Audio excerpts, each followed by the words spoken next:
Uma mulher foi resgatada depois de estar 1 ano desaparecida. Esta era a informação. Desapareceu uma funcionária pública. Isso aconteceu lá em Itajaí. Só que agora veio a informação. Onde estava ela?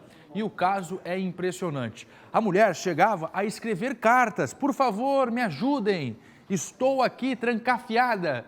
Agora as cartas vieram à tona. Grace Ciezemel, ao vivo de Itajaí. Que história é essa? Onde essa mulher estava? Conta tudo, Grace. Boa tarde. Boa tarde, Fernando. Boa tarde a todos que acompanham o SBT Meio Dia. É uma história impressionante mesmo, que está tendo muita repercussão aqui em Itajaí.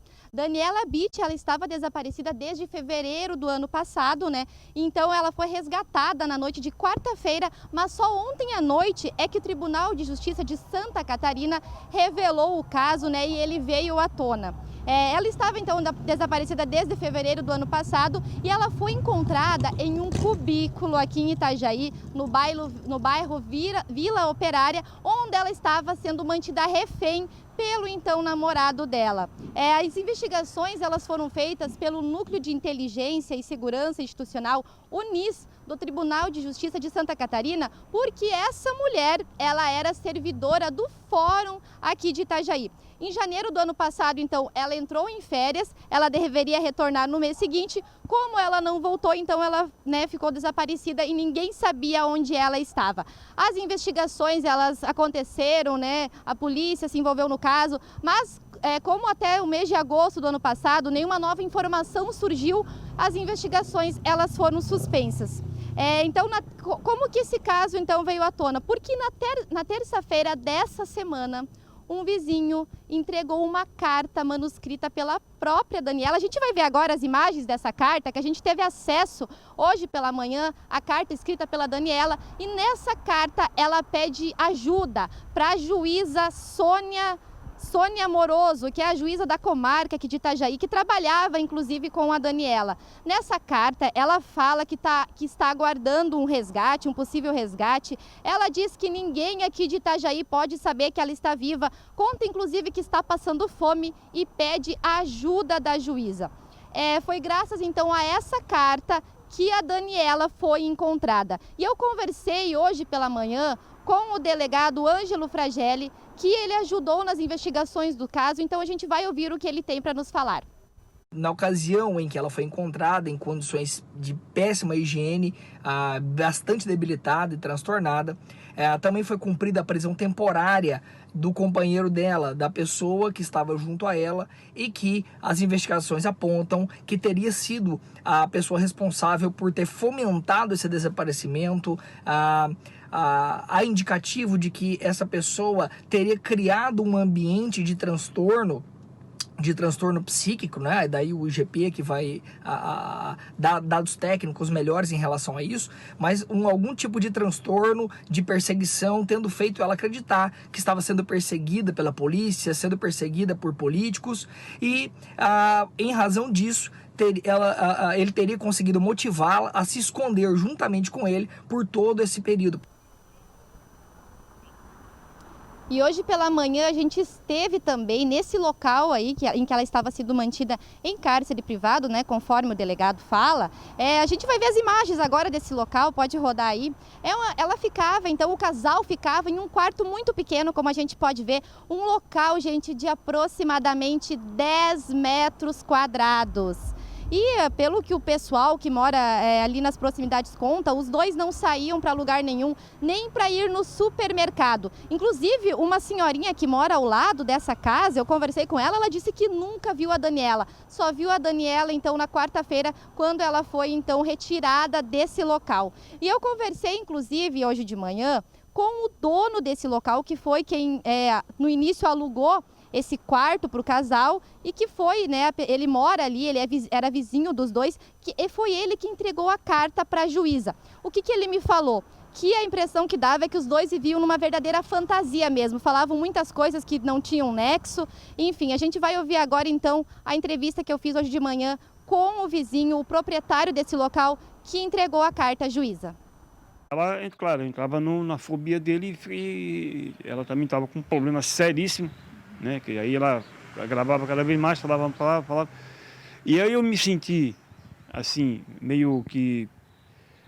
Podia ter, não, vocês vão embora e tal, e pronto. Mas eu não sabia como, entendeu? Poxa, só perguntava, por que vocês não tomam decisão? Não, nós estamos esperando que o FBI vinha fazer um resgate. E aí tinha hora que dava, tinha hora que não podia, que o avião estava com um problema de não sei o quê. Uma fantasia. Uma fantasia, assim, uma coisa que se for dar um filme de... E o senhor, como que era o tratamento dos dois? Como que era o relacionamento dos dois, dele com ela? Eles se tratavam bem, brigavam? A maioria das vezes eles se tratavam bem, né? Não há muitas poucas vezes, eu até, inclusive, eu cheguei a ouvir, discutir assim e tal, mas foi muitas poucas vezes. A maioria das vezes é sempre os dois conversando e tal, no canto deles. Sem sair do quarto? Praticamente sem sair do quarto. Saí do quarto, ia na cozinha, tal, almoçava, jantava, via um pouco de televisão e quarto. Para fazer compras no supermercado, eles não saíam também? Não saíam de jeito nenhum. Quem fazia essas coisas era eu. Eles pediam para o senhor ir comprar? Isso, comprar. Em nenhum momento o senhor desconfiou assim dessa situação? O senhor nunca pediu ajuda, nunca? Na verdade, assim, ó, o que eu falo para você, eu não tinha o que fazer. Eu esperava que isso fosse resolver, entendeu? De uma hora para outra fosse resolver e tal.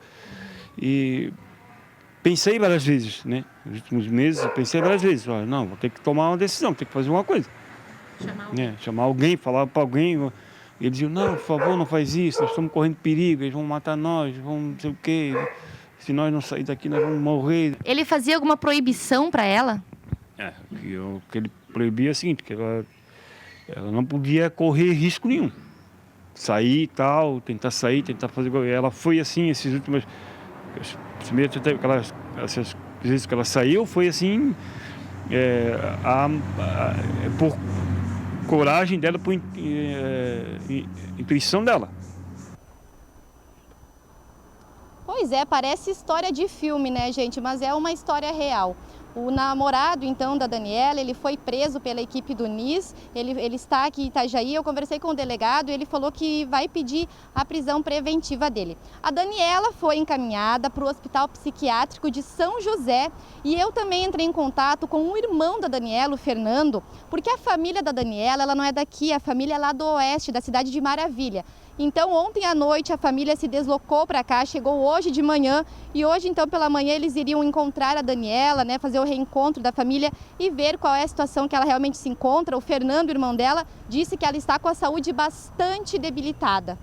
As informações são essas, a gente vai acompanhando e quando tiver informações novas, a gente, é claro, mostra para os nossos telespectadores. Voltamos ao estúdio.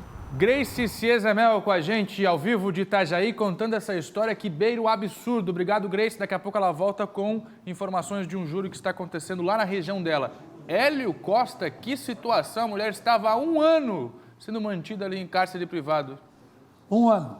Mas era bem cárcere privado, não podia sair. Pelo menos a entrevista deixou isso, né? Segundo o vizinho, né? Mas a mulher relatou O negócio é o seguinte, o Tribunal de Júri tem o Tribunal de Justiça tem um delegado que trabalha no Tribunal de Justiça, que presta serviços ao Tribunal de Justiça. Ela estava desaparecida há 1 ano, praticamente, 1 ano.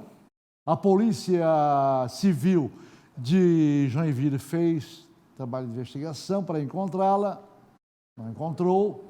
O pessoal da Desaparecidos trabalhou em cima e não encontrou, porque tinha muita coisa estranha. A família não passava muita informação. Não passava muita informação, já que ela não tinha muito contato com os familiares. Portanto, a polícia não tinha informação de namorado, com quem ela andava. Está entendendo?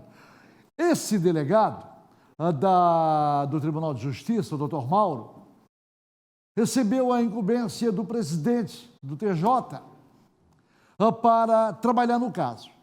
E ele foi para cima trabalhar no caso, se dedicou direto a essa investigação, certo? E acabou ele encontrando o local onde a jovem estava.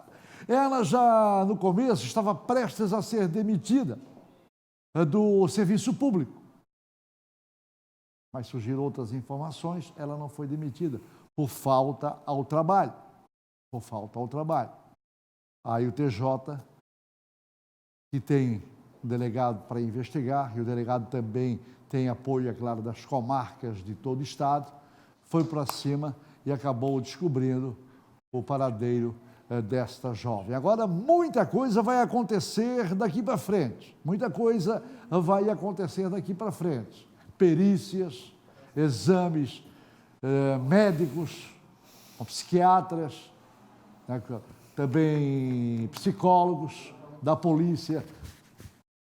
Os psicólogos vão trabalhar com esse casal para chegar à história real, porque tem muita coisa que parece filme de ficção, mas a Polícia Civil chegou lá e acabou resgatando a jovem.